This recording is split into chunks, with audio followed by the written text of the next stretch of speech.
World Cup Friday here on Let's Talk Football on the sportshacks.com. I'm delighted to welcome back our UK-based world football expert, Kevin Bannon, a man who has commentated on many matches at this World Cup in his role as one of the brightest young, I'm going to say, Kevin, commentators in our business. And don't give out to me for calling you young, because that's what you are when you get to my age. You're absolutely young. A good World Cup for you, Kevin, so far, and a good World Cup for all of us. I'll take young. Expert is very strong now. I would, I wouldn't go, I wouldn't go that far. Yeah, look, we're sort of at the business end now, aren't we? Last 16 quarterfinals. This is where it really gets exciting, obviously. Overall, yeah, I think I've thoroughly enjoyed a good proportion of the matches. I've always said this, even a bad World Cup game is better than a bad regular game because it's the World Cup. And we've been lucky, like we haven't had that many of them. I mean, if you look at the round of 16, I think the only really sort of properly, maybe poor one in terms of quality or excitement, um, was that Switzerland Colombia game, but you had the payoff then and penalties right at the very end, didn't you? So it wasn't short of it completely. Again, all the off the field stuff, you try let it not taint the view of what's been happening on the pitch. However, when you look back at this World Cup, those things will certainly linger and be a talking point. I mean, in a way, the last week has shown one of the great World Cup traditions that we haven't seen since probably about 1978, with a political interference into it, into the tournament. Trump just evoking the junta, and then in '78 and Mussolini in 1938. So maybe he is just following on these old World Cup traditions that we've forgotten. Well, Um, he had managed to keep his nose out of it for so long. He hadn't even brought his nose into it. He hadn't gone to a match. And then all of a yeah, yeah. sudden, out of nowhere, they decide to rewrite the rules. Look, I think we can harp and bang on about how scandalous the whole thing was. The Balogun issue, because it was a disgrace. It was amazing to see some of the commentary from American journalists and American public figures, in particular, where it's just so incredible that they're first of all arguing the decision, which fair enough, okay. I think it's a red card. I think it's harsh, but I think it is a red card. And then like, oh yeah, well he would never should have been banned in the first place. Anyway, I think back to your original point, on the pitch, I think it has been a good World Cup, and I think it has benefited from the fact that the big stars have really stepped up and continue to deliver game after game after game. The Golden Boot race is incredible. The player of the tournament race is incredible. And that has really helped. They say the States is the land of the stars, Hollywood and all this. Well, you're getting it with this World Cup on the pitch, because it's just been phenomenal to see them at the peak of their powers and delivering constantly. I loved the Lukaku dance at the end of the match, and I loved Yes. the repetition of it in the dressing room afterwards. But Belgium now, Belgium go into the quarterfinals tonight, Kevin, because this show's gone out on Friday. Spain Mm. against Belgium, 8 o'clock kickoff our time. Spain, they haven't conceded a goal, but they No. haven't really caught fire yet at the other end of the pitch, have they? Yeah, it's been a strange tournament for Spain. I think the best they've looked. I thought they were excellent against Austria in the round of 32, and they put in a performance there where I was like, right, yeah, okay, now we're seeing it. We're really seeing that they scored two goals in quick succession. Yamal looked sharp. He was linking well, obviously, with Orazabal. They just had a bit more zip about them. Now, I think we've probably realized that was more down to Austria more so than Spain. You give those players that amount of space in the pitch, they are going to make you look foolish. And you're right, they haven't conceded a goal. And obviously, they drew against Cape Verde in the first game. Brilliant defensive performance then. I think that was more to do with the defensive display from Cape Verde than anything else. But you were worried, oh, is this another sort of typical toothless Spain performance? They get into that horseshoe of doom, just going around the box and without any real penetration. Then they deliver against a really poor Saudi side, and then kind of get involved in a bit of an ugly one against Uruguay, where Uruguay were kind of just out to kick you, and they were mainly concerned about staying safe. And then, like I said, I thought they were really good against Austria, and then the Portugal game, I was quite disappointed just in the overall sort of product of it. Really, I know I mentioned the Switzerland Colombia game. This was probably the sort of second worst one, I would say, in terms of. It didn't deliver on the hype, did it? It didn't deliver what we No, it expected. didn't. It didn't. But and the thing with Spain, I was having a conversation with someone while this game was going on, who was like this, and they were saying to me, "This is awful," and I was like, "Yes, it it is to a degree, but is it also just two very well matched teams who are kind of sort of canceling each other out?" And it was probably both. I do think Spain deserved to win it because I think they were the only ones who were really trying to win it in normal time. I was really disappointed in Portugal, the fact that they had no real go ahead. I think the thing for Spain, which separates them from the Euros that they won last time, one, I don't think Yamal is fully fit, and that was definitely a concern coming in. He shows flashes of his brilliance, but he can't really quite deliver consistently. I thought Nuno Mendes did a great job on him in that Portugal game, and obviously he had to go off. And you see it every now and then where he just goes past the player, he picks a pass. Obviously, he scored once in this tournament, he's had a few assists, but I don't think he's fully at the peak of his powers. They also have the other problem where Nico Williams just isn't fit whatsoever. He can't even really get onto the field of play. So you're having to supplement that. They don't really have another player like Williams. So then what do? They bring in Alex Baena, who is a fine footballer in his own right, but he's not the same. He can't beat a player and just breeze past him or lead a counter attack. He's a lovely technical footballer who can knit things together. Your sort of typical Spanish attacking midfielder. Um, and I think when Orazabal doesn't get involved, they struggle. When he does, and we've seen his goal scoring record is really good in recent times. I think he's averaging a goal nearly every game in his last 15 games or something like that. Um, so I still think they have another level. And the thing that really stands for them, I mean, you look at that Portugal game, the depth they have in the middle of the park is phenomenal, really. I think Rodri looks back to his best. I think he's been really good for them.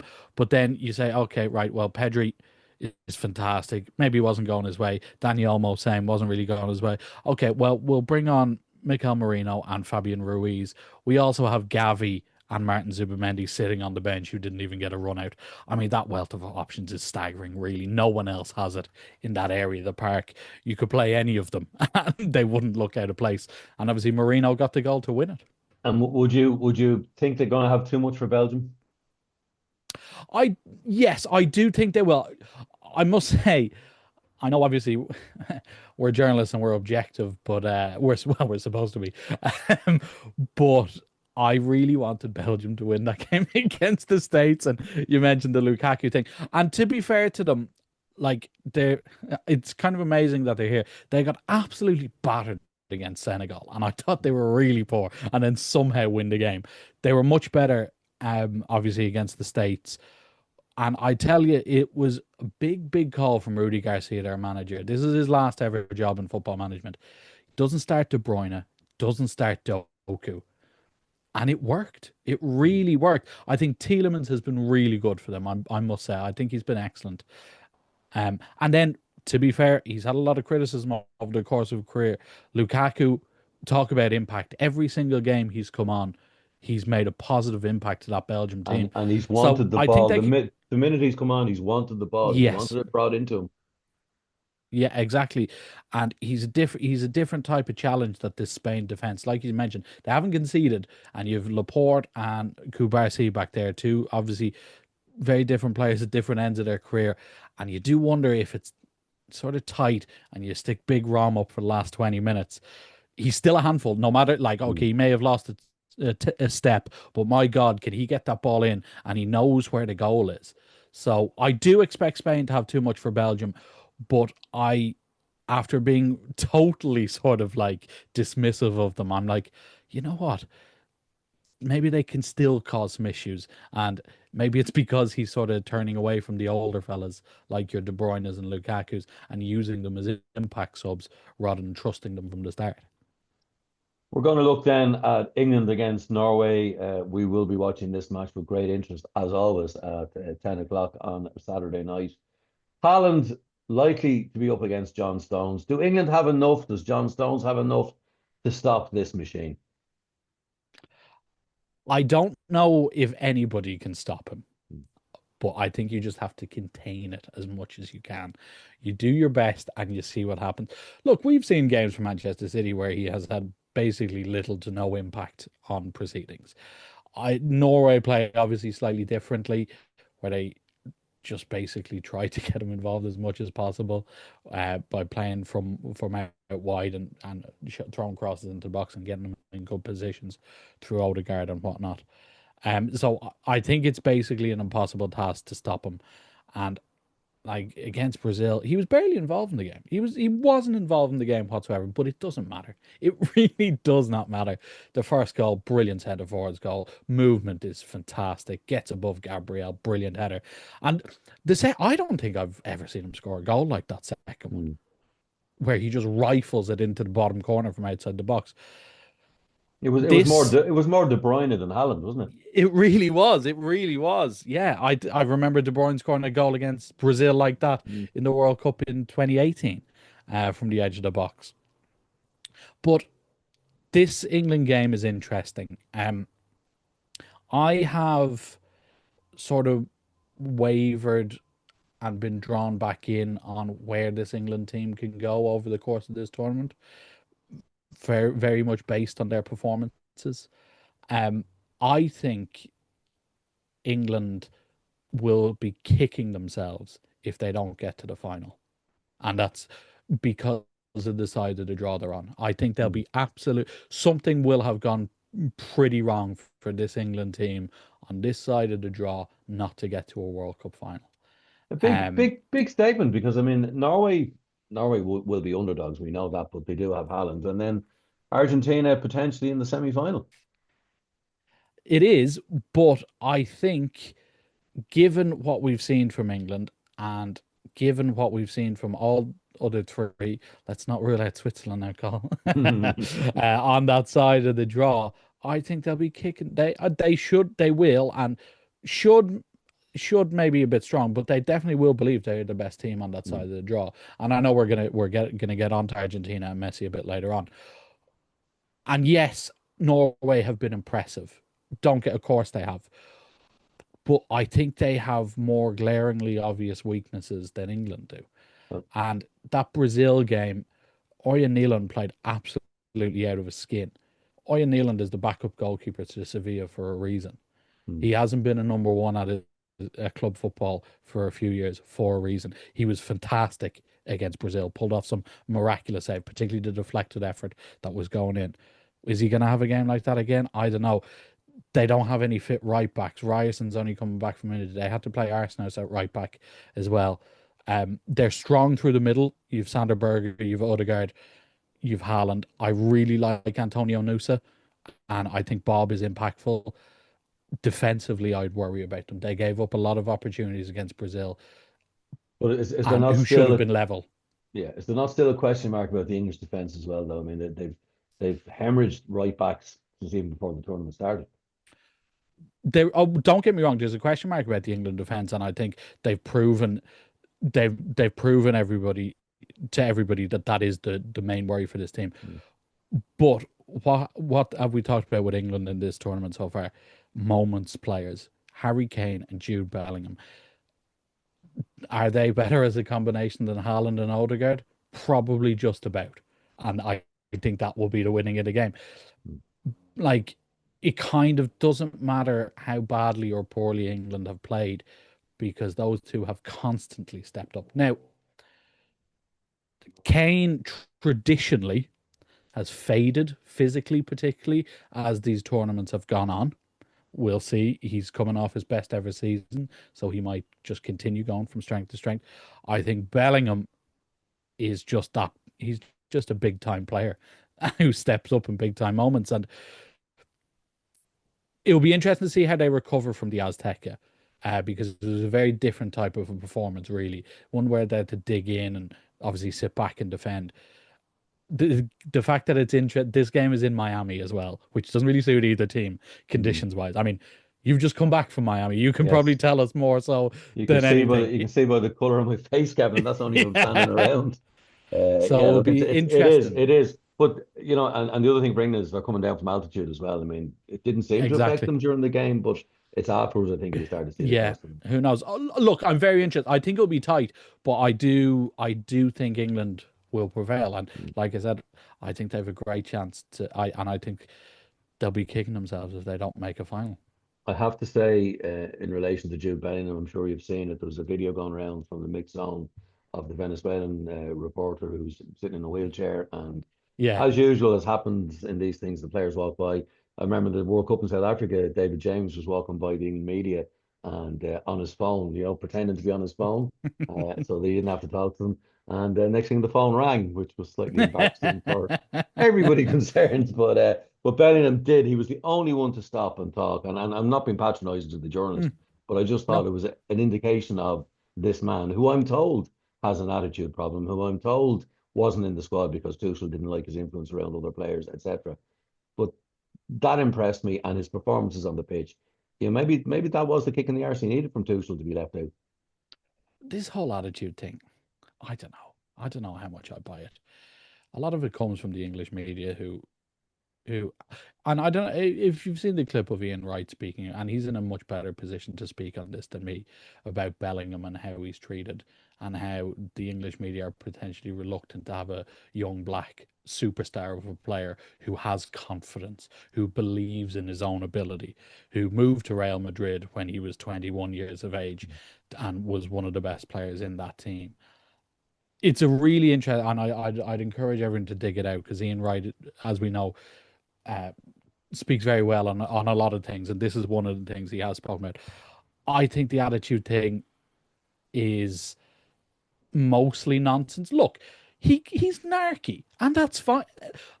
A lot of good players are narky, and Show, that's show what me makes them great players. show me a human being who isn't narky, by the way, at No, any but time. you know what I mean? Like they talk about his closest comparison or someone that he may remind you of is Zinedine Zidane. Do you think Zinedine Zidane didn't have an ego or believed in himself Mm. or didn't get pissed off at times? What was his last game again in his career? You know, now I'm not saying that's in store for Bellingham this World Cup final, Yeah, but like, yeah, of course he believes in himself and he has a bit of swagger and he has a bit of confidence. Look how he's performed in this mm. tournament. You know, and why who not? and who wouldn't? Wouldn't we love to have him in our team? Well, I mean, he does have the passport. And his brother. We could get two for Well, one. yeah, where's someone get on to Job there? Yeah. See, can we get him? So you're going for England to go all the way to the final. As I said, that would mean they would have to beat the machine, the Wonder Man, the Wonder Wall. That is Lionel Messi. The comeback against Egypt, Kevin. I mean, I'm watching this and I'm watching Egypt 2-0 up, even after the goal, which I think was very hard to bring that decision all the way Mm, back as far as they did. I mean, if you're gonna start looking for reasons to stop something, if you go back far enough, you will find it. There's no doubt about that. yeah, But to come back in the manner in which they did, the quality of the cross for the winning goal, the tears from Messi afterwards. I mean, it was just one of those World Cup moments, wasn't it? it's incredible. And after having won the greatest ever World Cup game a few days before, this is another one. This is just like right. So I say England. England. I think England should get through to the final. And yet, can you ever doubt him? Hmm. We've never seen anything like this player ever, and we'll be long gone before we see anyone like him ever again. He is just phenomenal. You're absolutely in awe of him. And up to then, he was awful in the game. I thought he was really poor in the game. He He missed another obviously penalty again. he's do you know what? That's such a quirk of his career, isn't it? That he's just a distinctly below average penalty taker. He can do anything you would dream about doing with the football. And yet he's a distinctly below average penalty taker. It's what makes him great. And the thing, I was watching the game and I was getting more annoyed than I should have been, right? And my annoyance was directed at Lionel Scaloni because I'm looking at that midfield and I'm looking at Leandro Paredes and I'm looking at Rodrigo De Paul and I'm looking at Alexis McAllister and I'm like, right, Scaloni, these boys cannot move. They've just done 120 minutes. They're 2-0 down. This Egypt counterattack is running through them and they can't pick a pass to save their lives. Do something. Do something. You do something. You have Nico Paz on the bench, who's been a revelation at Como. You have Valentin Barco, who's moving to Chelsea, who's had a brilliant season at Strasbourg.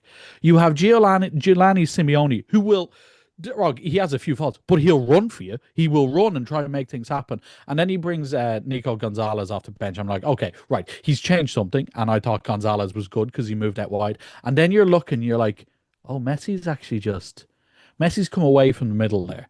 And he's just drifted ever so slowly out to that right-hand side. And then things start moving. And you're like, oh my God, it's like he's back at Barcelona again. Look at the influence. He made a run in the second half. I think it was when it was 2-1, where he beat about 3 players on the right-hand side and put the ball in to Lautaro Martinez, who I don't know how he doesn't score. Martinez is a wonderful footballer. Every time he puts on an Argentina shirt, I think he just forgets how to play football for some reason. Although he did set up the goal, so maybe I'm talking nonsense. But Messi, like, the cross in for the first goal is immaculate. The finish for the second. How in such a small space, as the ball hops up, does he get his knee over it and generate that much power? And you saw the celebration as well. He absolutely loved it. Very rarely see him celebrate like that, because he just scores so often. Like, you don't see it. But there was a clip going around recently, and whatever, if you agree with him, you don't. I just find him entertaining regardless. There was an old clip of Dunphy doing the rounds of the Bayern Barca tie from a few years ago, where he twisted Jerome Boateng inside out, and it was after, and he was like, nothing was happening for Barcelona. And Messi decides, well, now this is happening. And it was the exact same. And that's what makes him immaculate to watch. And he scored now, what is it, 8 World Cup games in a row he scored? I mean, Isaiah England, you can never write this man off. This Argentina side, I still don't know if they're any good. Honestly, I still don't know if he's hanging on to those old dogs of war in the midfield that dragged them over there the last time. But my God, this side are battle tested, and they'll take like, you can see it going 2 ways. They'll win the whole thing, or they'll get battered 4-0 and Messi will be kicked off the pitch or something like that. But Jesus, you want them in the tournament because they just provide so much value. And who knows, this is probably the last time we're going to see him on the stage, and you just got to savor it. He has won the Ronaldo Messi debate, hasn't he? That's over now. That's done. Carl, it was never a debate. Come on, let's be serious. You cannot look at those 2 players and think they are on the same stratosphere of footballing ability. Ronaldo is a phenom. He's a machine. He's possibly the greatest goal scorer we've ever seen. But in terms of a football player, he's nowhere near Lionel Messi. Our good friend Rob Shepherd debated here the other day. He's not even the best Ronaldo. So I mean, there's an argument for that. Another day. We will leave that for another day. Finally, in terms of your 5 to watch, Morocco are playing as we are recording, so we won't know how they got on. So I think that leaves Manzambi. Yes, your last great hope. Yeah, we're down for the quarterfinals. Possibly 1, possibly 2. Possibly 1, possibly 2. We'll see. Yeah, Manzambi. I mean, he picked up a knock in training before the Colombia game, was injured for that, and we saw how turgid Switzerland were. Honestly, I know Murat Yakin listens to the show, so Murat, if he's fit, start him, please, because we all want to see it, because we all do not like watching your team when he's not involved. And I reports this week, Newcastle, 60 million euros for Freiburg. big shoes to fill if he does make that move. They've obviously lost Sandro Tonali already. There's talk of Bruno Guimaraes. He may find himself looking around that midfield, not surrounded by a lot of top quality players. If But it's a if big he stay move. if Guimaraes stays, it's talk of him going to Arsenal as well. Yeah, sorry, that's what I mean. Like Yeah, Guimaraes, yeah. he apparently wants out, so it's a lot on him if he is to come in to be the sort of savior, to be the Mm. replacement for those two players. But he's more than capable of stepping up a level as we've seen this tournament. And if he does come to the Premier League, I'll definitely be excited to watch him. If you were Freiburg, you would insist on a very good sell-on clause there, wouldn't Oh, 100%. you? I Mm. mean, I think they're looking for 60 million euros is the figure that's been sort of touted around. But 100%. I also think these German clubs are quite good at selling. I Mm. feel Eintracht Frankfurt have just made hundreds and hundreds of millions of players that they've sold on that haven't necessarily stepped up. But yeah, and Freiburg, they probably sort of knew that this was going to be it. This is the last dance for him there. So I think they would have worked something into It that is it contract. is You'd the have biggest to imagine. yeah, the biggest shop window in the world is open right Yeah. now. Finally, Kevin, and as I said, we're coming to the end of the tournament, as you said, the business end. We're right down to the nitty gritty now. Who do you still see winning? Have you changed your mind? So when we first spoke at the beginning before the tournament started, I It said seems like if years ago now. Yamal, oh, honestly, I've changed so much as a person. I said Spain would win it if Yamal was fit, and I look at that France team and I'm just like, I still don't think. And I know Paraguay did a did a Mm, did a fine job in trying to, but I just don't think you can stop that attack mm. as try as you might. And I don't think any of the teams left will try do what Paraguay did. I just don't. It's not in their makeup. So I just think they've too much quality. I really do going forward. So I am gonna pivot And to just France. in case, because as I said, we're speaking as they are playing, just in case France lose to a Moroccan team with many French-born players in their team, Mm, who else if it's not France? Spain. Kevin Bannon, as always, thank you for your honest and very frank opinions. And as always, we appreciate that very quality. And we thank you for your time here on Let's Talk Football. Thanks, Carl. You see, there's always a chance that that result won't go the way we Yeah, expect. honestly, the